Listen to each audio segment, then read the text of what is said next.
साथ, इल्म के दिए जलाओ एपीएमएसओ के साथ, साथियों कदम बढ़ाओ एपीएमएसओ के साथ, कदम बढ़ाओ कदम। ख़वातीन व हज़रात, अस्सलामु अलैकुम वरहमतुल्लाह। मैं सैयद अवैद रजा आज की इस बज़्म में आपको खुश आमदीद कहता हूँ। ख़वातीन व हज़रात, आज ये प्रोग्राम बिलखुसूसन इस मौजू पर रखा गया है जो कि तालीम है। तालीम बड़ी ज़रूरी है और मैं समझता हूँ कि ये बात आप जानते हैं कि अगर आज हम थोड़ा सा पीछे रह गए हैं तो उसकी वजह तालीम ही है।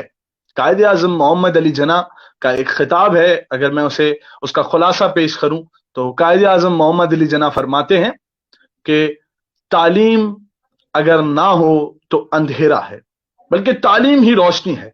फिर फरमाते हैं कि तालीम जिंदगी है, अगर आप इसको छोड़ देंगे तो आप मौत की तरफ चले जाएंगे। फिर फरमाते हैं कि दुनिया बहुत तेजी से दौड़ रही है, अगर आप चाहते हैं कि अगर आप दुनिया के साथ चलें तो आपको तालीम को हासिल करना पड़ेगा, और अगर आपने तालीम को छोड़ दिया तो आप दुनिया नहीं छोड़ेंगे बल्कि मौत की तरफ चले जाएंगे, बल्कि दुनिया आपको छोड़ देगी।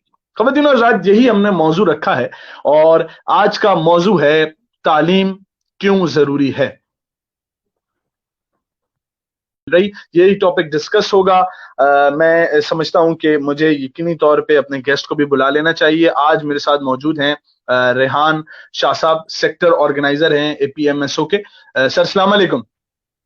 वालेकुम सलाम अवेद। जितने भी लोग देख रहे हैं, मैं समझता हूं कि आज का पैनल भरा भरा है, इसमें 3 और लोग हैं, मगर जब तालीम की बात होती है तो वक्त की पाबंदी की बात होती है। तो फरजान भाई भी वक्त पर मौजूद हैं। फरजान भाई अस्सलाम वालेकुम। वालेकुम अस्सलाम वरहमतुल्लाह, बहुत शुक्रिया वेद।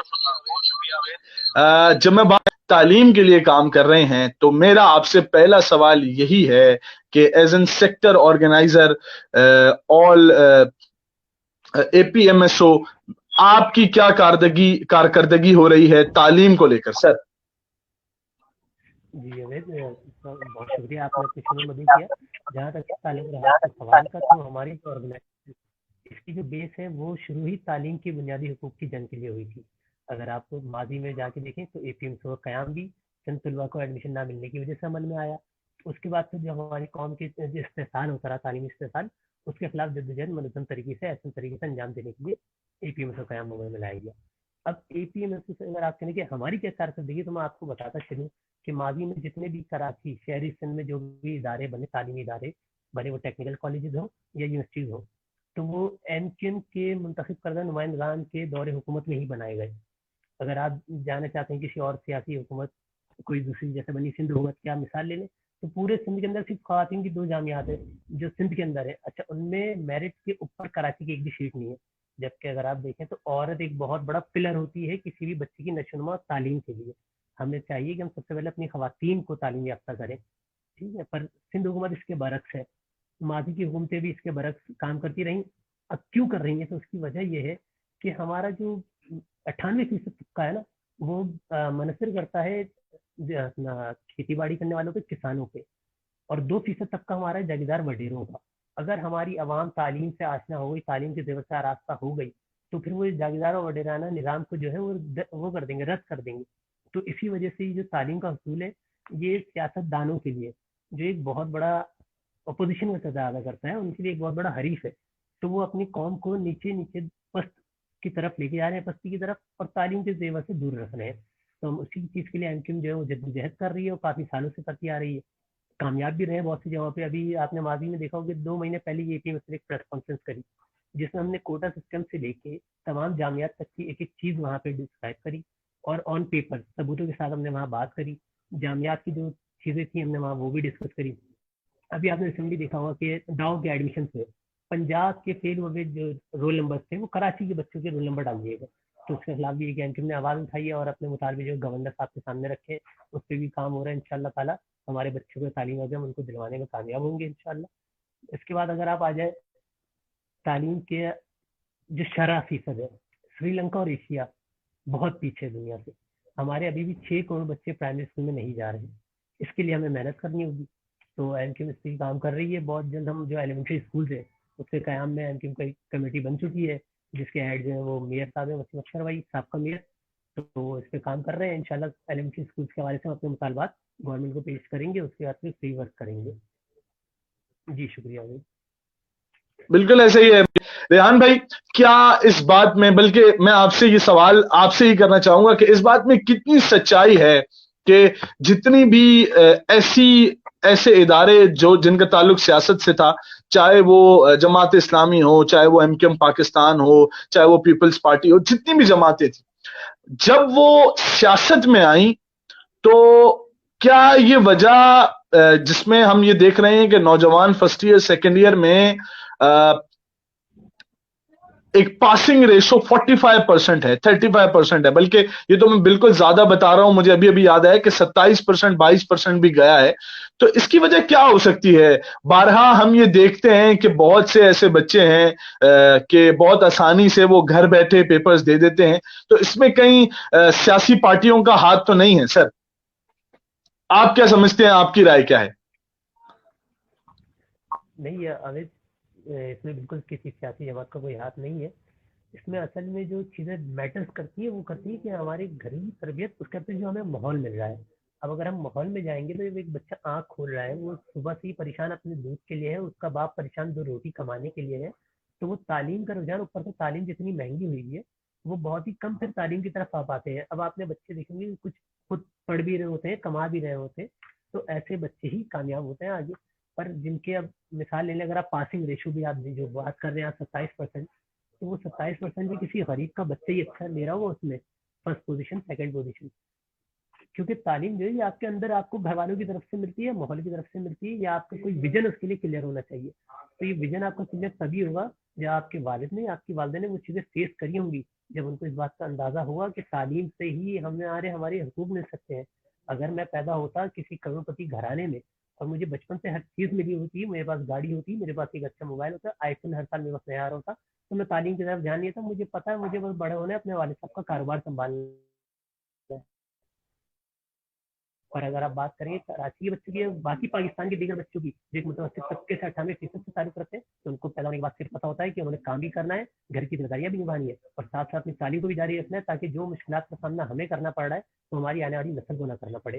तो इसमें ये कि सियासी जमातों का कोई निगेटिव किरदार नहीं है, पॉजिटिव किरदार इसमें है, क्योंकि ये सारी चीज़ें शऊर हमें घर से तो मिलेंगी नहीं, गली के बाहर चीज़ देने जाएंगे वहां से तो मिलेंगी नहीं। तो ये शऊर हमें देती है वो सियासी जमात हमारी, जिसके हम वोटर होते हैं, सपोर्टर होते हैं, जिनकी हम रेडियो में या कॉर्नर मीटिंग में शिरकत कर रहे होते हैं, या जिनके आगे का बैनर्स को हम देखते हैं। तो जमात इस्लामी का भी इसमें कलीदी किरदार है और एमक्यूएम पाकिस्तान का भी इसमें कलीदी किरदार है।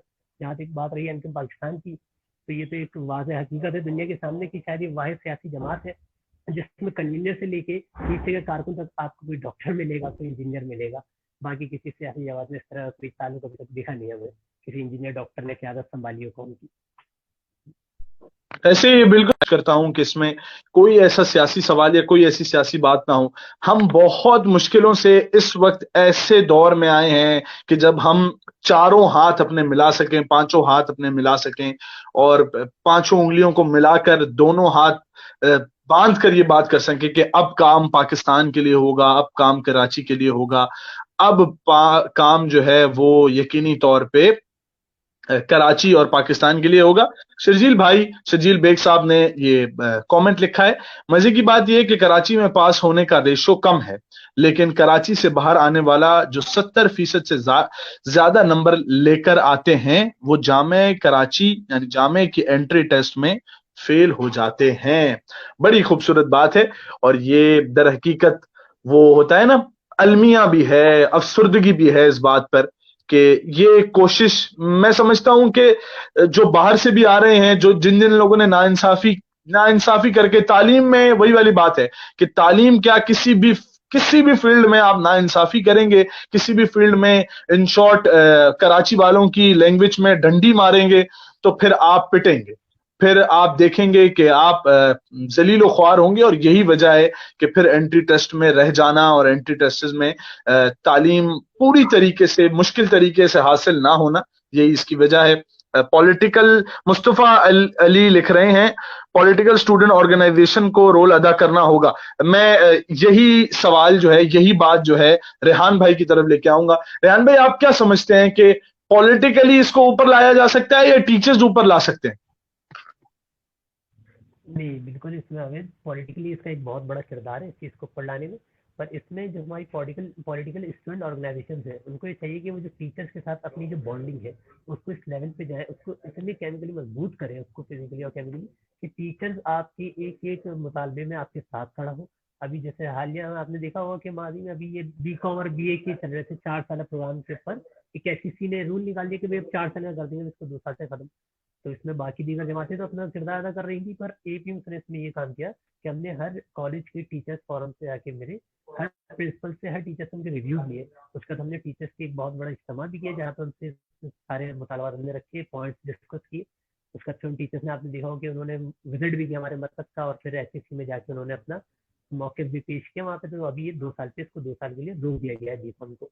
तो इसमें ये इस तरह अगर बाकी स्टूडेंट ऑर्गेनाइजेशन जो है वो भी टीचर से बॉन्डिंग करे और ये सारी चीज करे, तो इंशाल्लाह ताला इसका अच्छा आउटपुट आएगा एक सामने तालीम के हुसूल में भी और दीगर चीजों में भी।